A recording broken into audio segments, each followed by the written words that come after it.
भारत की पहली महिला प्रधानमंत्री इंदिरा गांधी की हत्या कैसे करी गई थी? 31 अक्टूबर 1984 के दिन प्रधानमंत्री आवास पर क्या कुछ हुआ था? ये वो घटना थी जिसने भारत के साथ पूरी दुनिया को हिला कर रख दिया था। आज की इस वीडियो में हम आपको डिटेल में समझाने वाले हैं कि कैसे इंदिरा गांधी के ही अंगरक्षकों ने उन्हें मौत की नींद सुला दी। सब कुछ जानने के लिए हमारे साथ बने रहिए वीडियो के अंत तक।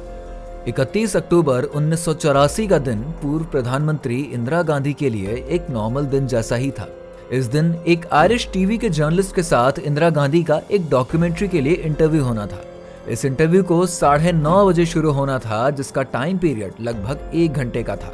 इंटरव्यू के लिए इंदिरा गांधी अपने ऑफिस की तरफ रवाना होती है। इंदिरा गांधी के साथ उस समय कुछ लोग उनके साथ चल रहे होते हैं, जिनमें से उनके personal security R K. Dhawan, personal security officer Rameshwar Dayal, उनके पुश्तैनी नौकर नाथूराम और साथ में उनके बगल छतरी पकड़े हुए कांस्टेबल नारायण सिंह भी उनके साथ ही में थे। इस दिन इंदिरा गांधी ने बुलेट प्रूफ जैकेट नहीं पहनी हुई थी, क्योंकि उनके घर से उनकी ऑफिस की दूरी सिर्फ 50 मीटर की ही थी। इंदिरा गांधी के मौत के दुश्मन उनके ही 2 अंगरक्षक थे, जिनमें से एक का नाम था बेंत सिंह, जो 10 सालों से प्रधानमंत्री के स्पेशल सिक्योरिटी गार्ड्स में से एक था, और दूसरे शख्स का नाम था सतवंत सिंह, जिसकी उम्र सिर्फ 22 साल की थी और उसने अभी हाल ही में पीएम सिक्योरिटी को ज्वाइन ही किया था। ये दोनों बॉडीगार्ड्स पीएम रेजिडेंस और पीएम ऑफिस को एक साथ जोड़ने वाले दरवाजे पर तैनात थे। इस दिन की शुरुआत में इन दोनों बॉडीगार्ड्स में से सतवंत सिंह ने पेट दर्द का बहाना करके खुद को इस गेट पर तैनात करवाया था, क्योंकि यहाँ से शौचालय काफी नजदीक था।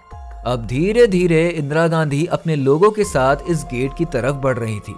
जैसे ही इंदिरा गांधी गेट के नजदीक आने लगी, तभी बेंत सिंह भी इंदिरा गांधी की तरफ बढ़ने लगे, जिसे देखकर इंदिरा गांधी अपने हाथ जोड़कर उसे नमस्ते करने की पोजीशन में आती है। ऐसा इसीलिए क्योंकि बेंत सिंह 10 सालों से इंदिरा गांधी के बॉडीगार्ड थे और ये हमेशा इंदिरा गांधी को देखकर उन्हें नमस्ते करते थे। इंदिरा गांधी को लगा कि आज भी बेंत सिंह उन्हें नमस्ते करेगा, इसीलिए उन्होंने अपने हाथ पहले ही जोड़ लिए।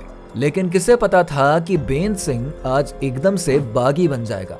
इंदिरा गांधी को अपने नजदीक आते देख उसने अपनी बंदूक निकाली और सीधा इंदिरा गांधी के ऊपर तान दी। वहां मौजूद जब तक कोई सिचुएशन को समझ पाता, उससे पहले ही बेंत सिंह ने इंदिरा गांधी की तरफ 3 गोलियां दाग दी। गोली लगने के बाद इंदिरा गांधी जमीन पर गिर गईं और कहने लगी, ये क्या कर रहे हो?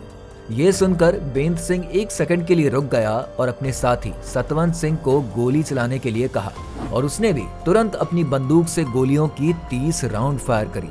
इस दौरान इंदिरा गांधी के personal security officer Rameshwar Dayal उन्हें बचाने के लिए आगे बढ़ते हैं, लेकिन उनके पांव में भी गोली लग जाती है। इंदिरा गांधी खून से लथपथ जमीन पर पड़ी हुई थी और तभी दोनों बेंत सिंह और सतवंत सिंह ने अपने हथियार फेंक कर खुद को सरेंडर कर दिया और कहा कि हमें जो करना था हमने कर दिया। तभी कांस्टेबल नारायण सिंह बेंत सिंह के ऊपर कूद पड़ते हैं और उसे जमीन पर गिरा देते हैं, और उसी समय पास के गार्ड रूम में मौजूद आईटीबीपी के जवान भागते हुए आते हैं और सतवंत सिंह को घेर लेते हैं। इंदिरा गांधी को तकरीबन 33 गोलियां लगती हैं और कुछ गोलियां उनके शरीर को चीर कर निकल जाती हैं।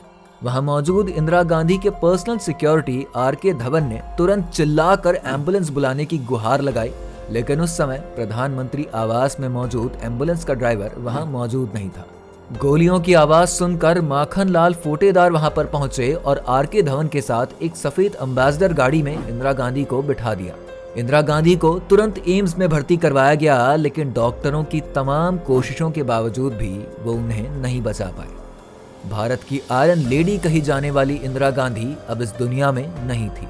3 नवंबर 1984 के दिन इंदिरा गांधी का अंतिम संस्कार किया जाता है और उन्हें सम्मान के साथ इस दुनिया से अलविदा किया जाता है। तो कुछ इस तरह से इंदिरा गांधी की हत्या को अंजाम दिया गया था। वीडियो को पूरा देखने के लिए आपका शुक्रिया। अंत में हमारे चैनल को सब्सक्राइब करके बेल आइकन जरूर दबाएं।